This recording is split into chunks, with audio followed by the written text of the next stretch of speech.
गोकुलपुर के एक प्रतिष्ठित व्यक्ति शंकरनाथ शर्मा 80 वर्ष के थे और उनके 4 बेटे थे। वे बड़े ही दयालु और सद्गुणी व्यक्ति थे।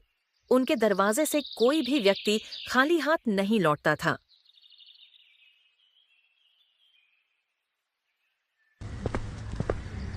उनका मानना था कि इंसान के कर्म ही उसका असली धन होते हैं। उनके घर में किसी चीज की कोई कमी नहीं थी, परंतु उम्र के अंतिम पड़ाव में उन्हें यह चिंता सताने लगी कि उनकी मृत्यु के बाद उनके बेटे आपस में झगड़ने न लगे। एक दिन शंकरनाथ शर्मा ने अपने चारों बेटों को बुलाया और कहा, बेटा, मेरी गैर मौजूदगी में तुम चारों कभी झगड़ना मत। हमेशा एकता बनाए रखना, क्योंकि संगठन में सबसे बड़ी शक्ति होती है।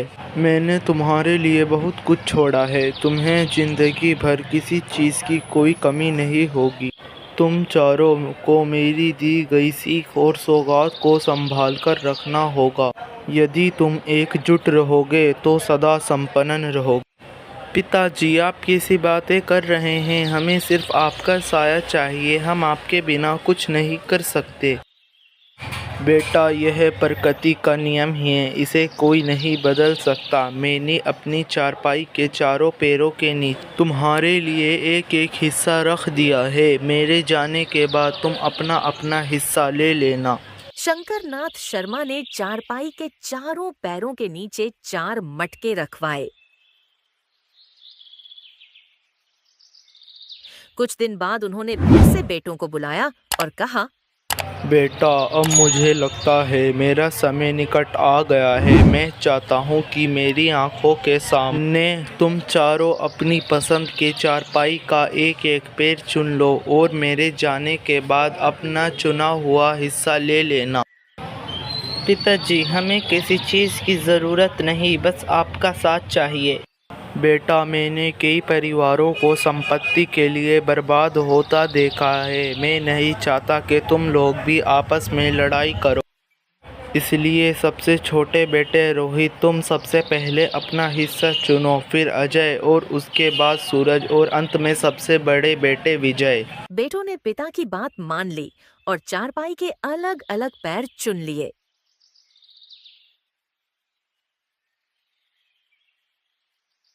कुछ ही दिनों बाद शंकरनाथ शर्मा का स्वर्गवास हो गया। बेटे कुछ दिनों तक शोक में रहे। फिर एक दिन बड़े भाई ने कहा, हमें अब आगे बढ़ना होगा और पिताजी के निर्णय के अनुसार हमें अपने हिस्से देख लेने चाहिए। चारों बेटों ने पूरी दोपहरी मेहनत करके चारपाई के पारों के नीचे से अपने अपने मटके निकाले। मेरे मटके में हीरे और बहुत से जवाहरात हैं। मेरे मटके में सोने और चांदी के सिक्के हैं। मेरे मटके में सिर्फ मिट्टी है और मेरे मटके में तो सिर्फ हड्डियां ही हड्डियां हैं।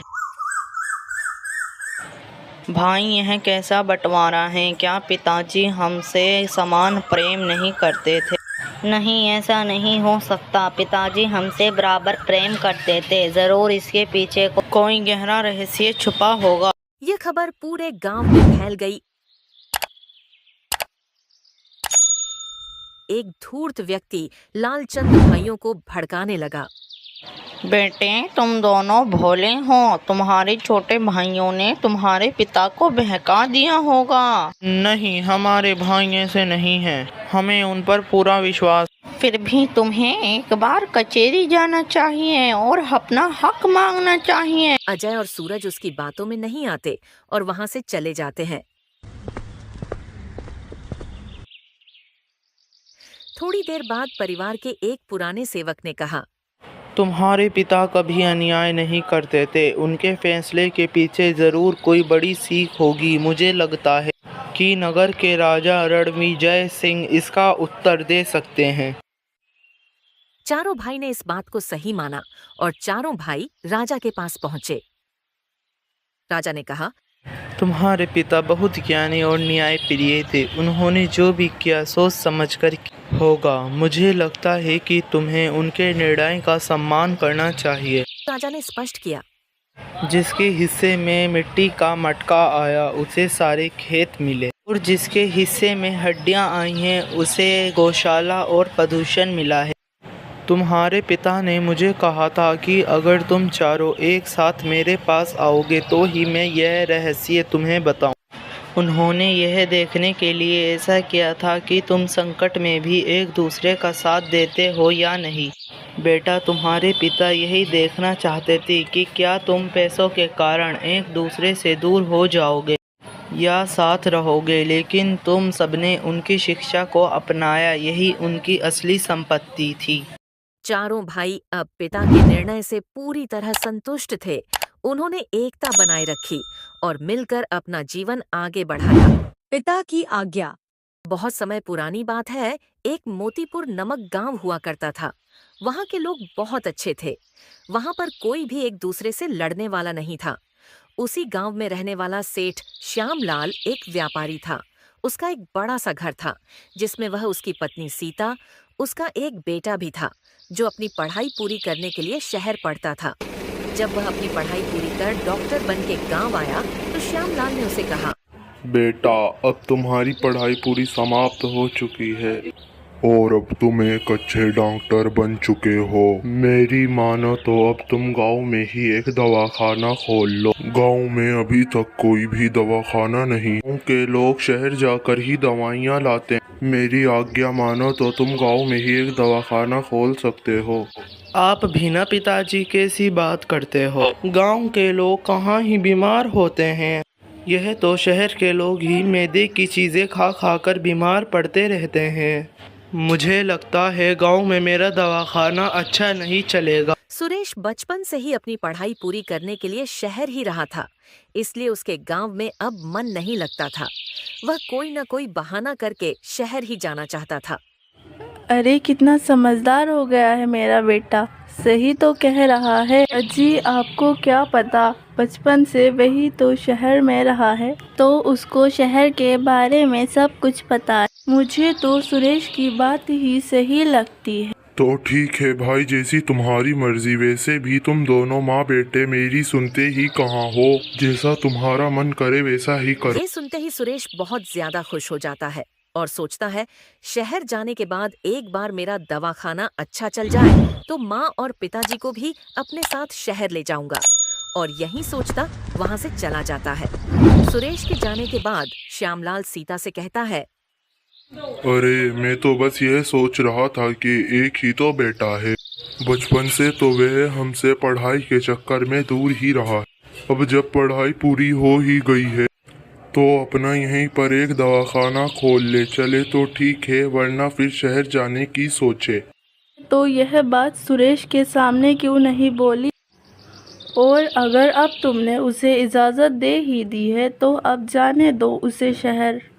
अगर शहर में काम अच्छा चला तो हम भी शहर ही जाकर अपने बेटे के साथ रहेंगे। अगर ऐसी ही बात है तो तुम दोनों माँ बेटे जाकर रहना शहर, मैं नहीं जाऊंगा। अच्छा चलो छोड़ो इस बात को और आकर खाना खा लो।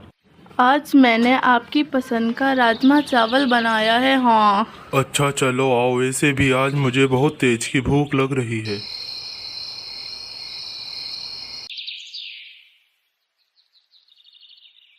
अगले दिन सुरेश श्यामलाल के पास आता है और बोलता है,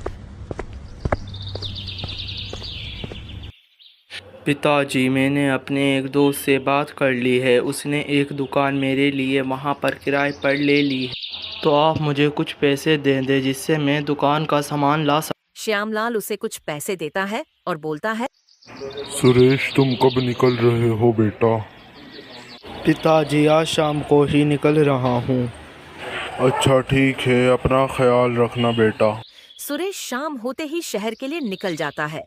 कुछ महीना तक तो सुरेश हर सोमवार की शाम को आता और मंगलवार की शाम को निकल जाता था, क्योंकि मंगलवार को शहर में हर दुकान का अवकाश रहता था। किंतु और कुछ महीना के बाद सुरेश ने हर हफ्ते आना बंद कर दिया था। एक बार 15 दिन बाद घर आया तो श्यामलाल उससे बोला, क्यों रे सुरेश, तूने तो हर हफ्ते आना बंद ही कर दिया रे। पता है हम कितना परेशान हो रहे थे। सुरेश वहां से बिना कुछ बोले ही चला जाता है। श्यामलाल उसको बिना कुछ बोले जाता देख समझ जाता है कि कुछ बात तो जरूर है। जब रात को सीता सो जाती है तो वहां चुपचाप सुरेश के कमरे में जाता है और देखता है कि सुरेश अपने बिस्तर के सामने खड़ा रो रहा है। श्यामलाल उसके पास जाता है और कहता है,